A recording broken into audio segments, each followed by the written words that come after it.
we got our replacement Edelbrock carburetor from a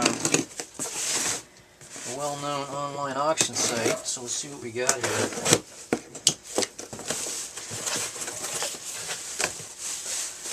Oh, nicely wrapped. Nicely wrapped. But wait, there's more. Jesus.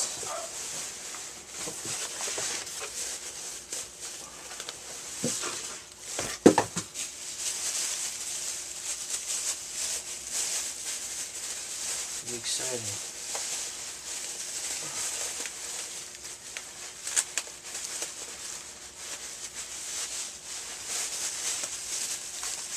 What the heck, man?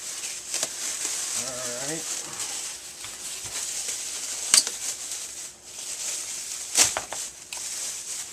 Okay.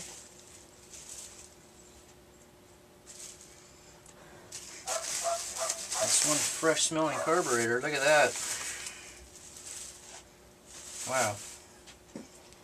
Let's take a look at this in a minute. Alright, well, looking at our nice find on online auction, we got a 1405 Edelbrock 600 CFM carburetor, manual choke. The manual choke cable housing's gone, so basically this has got not much going hooked up to it.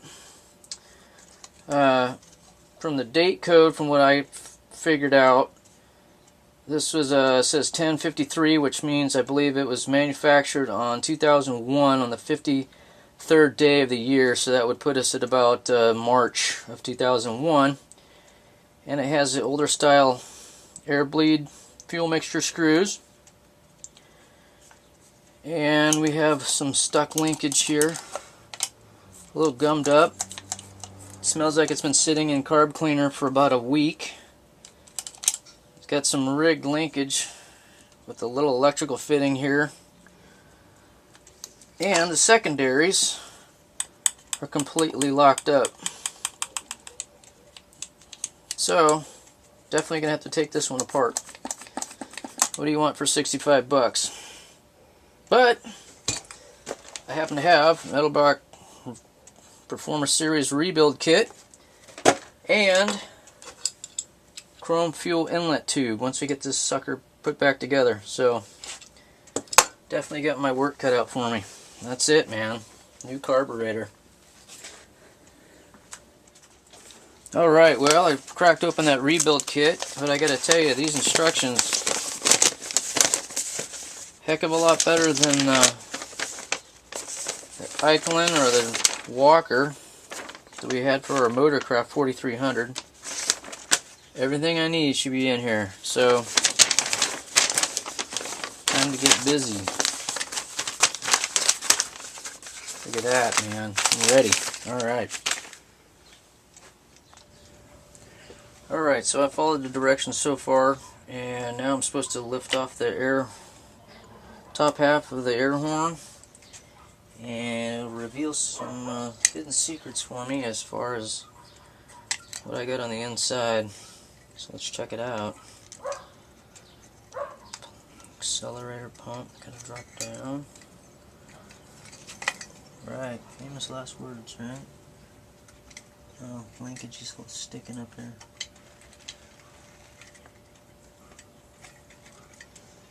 This rig electrical fitting holding this linkage on. Alright, let me disconnect that. Alright, so I got everything disconnected again. Now I'm supposed to lift straight up. And let's see what we got.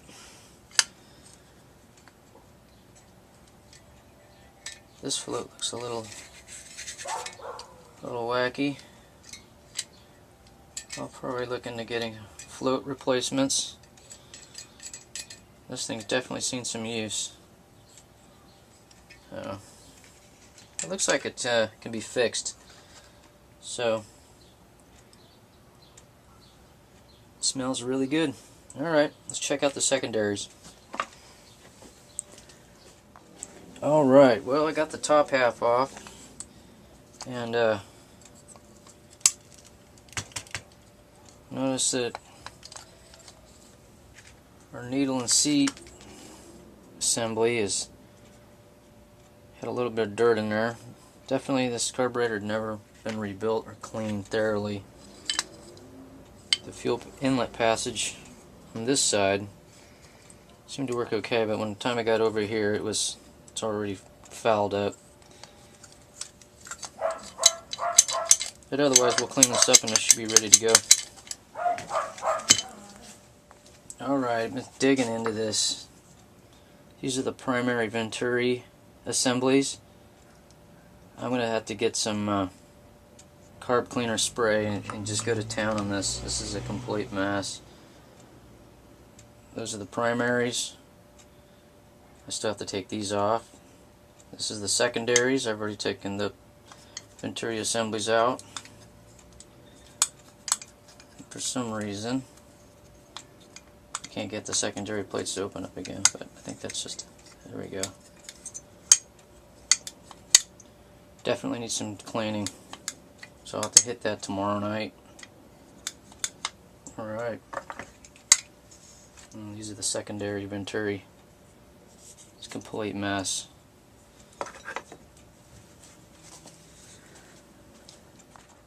Alright. Here's my main housing that needs to be cleaned. You can see all the carbon deposit all in here. Got some dirt in here, some kind of waxy buildup over here, and my linkage needs to be cleaned up as well. So we'll be ready to rock and roll here pretty quick, hopefully. Alright, that's it.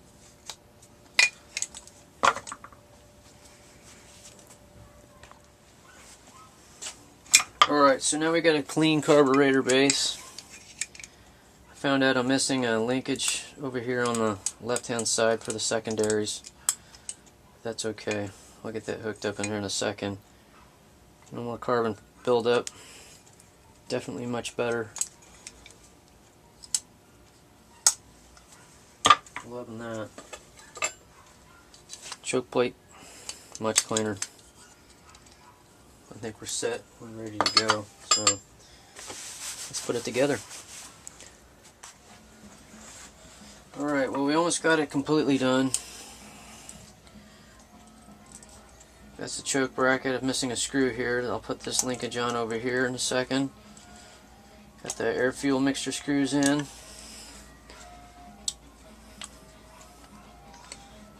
For choke. Get this sucker hooked up. Overall, though, looks pretty good. So let's put the metering rods in right here. Right here, and that should be good to go. Then we can hook up our fuel line. Alright, much better.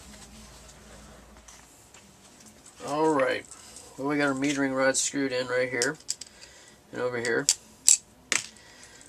I've got my secondary linkage hooked up here. So now that this kicks over, it moves over really good. And on the other side, I have the plunger hooked up to the accelerator here. I have the chokes hooked up here. Now I'll make some final adjustments on this side over here as far as the idle. And then I think we'll be good to go. Alright, looking good. Alright, I think I got everything hooked up. This is our fuel inlet. This is plugged, obviously. This is supposed to go to your power brakes, if you have power brakes. This vacuum port goes to your PCV. This port here goes to the vacuum advance on the distributor. This vacuum port goes to your vacuum modulator on your automatic transmission if you have one. And basically that's about it. So one thing I need to do now is hook up the fuel line. That goes right there and goes underneath, and we'll be good to go. So let's hook that up. Alright, man, this is looking good. Well, we finally hit a problem. The fuel inlet tube for manual choke hits the bracket right here in front. But if you had an electric choke, which would mount up here, you wouldn't have this bracket here. It would very easily fit. So that would have been great routing for our Ford, rather than have a hose that comes straight out at you. So maybe I'm going to do some minor grinding on the inlet tube here to get it kicked over, maybe about no more than 1/16 of an inch. And then I can put my banjo nut on there and be good to go. So let's see what I can come up with. All right.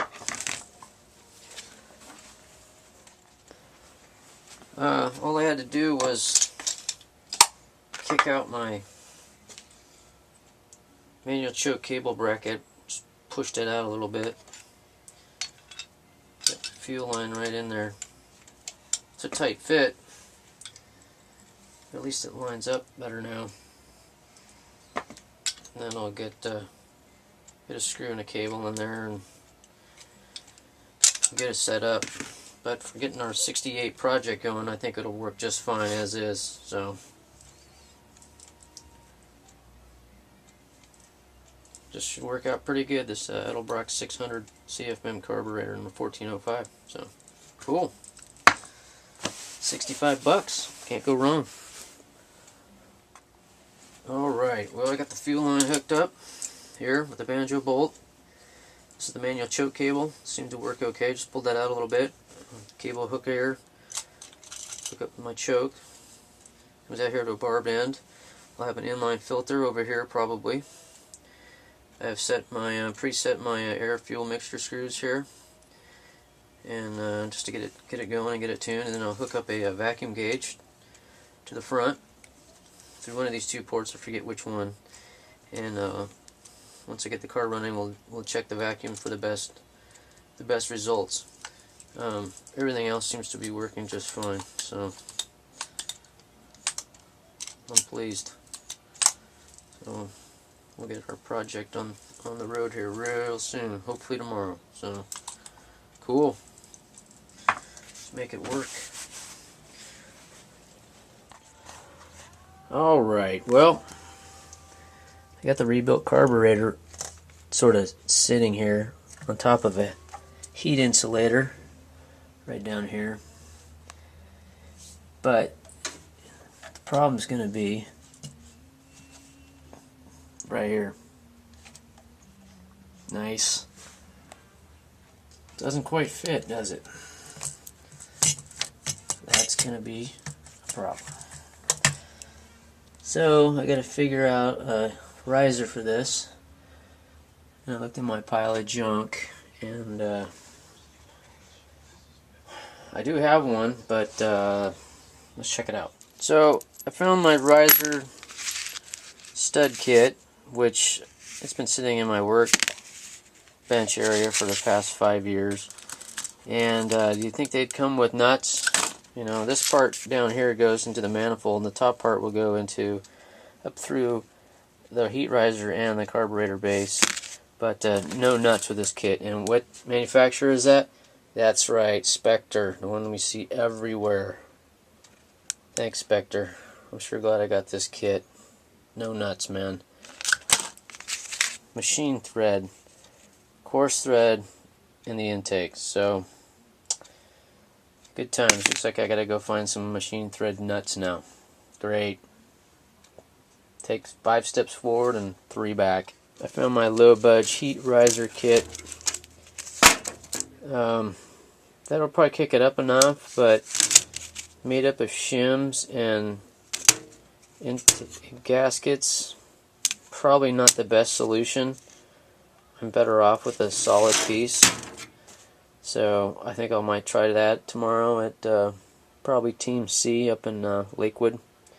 So we'll see what we can do tomorrow.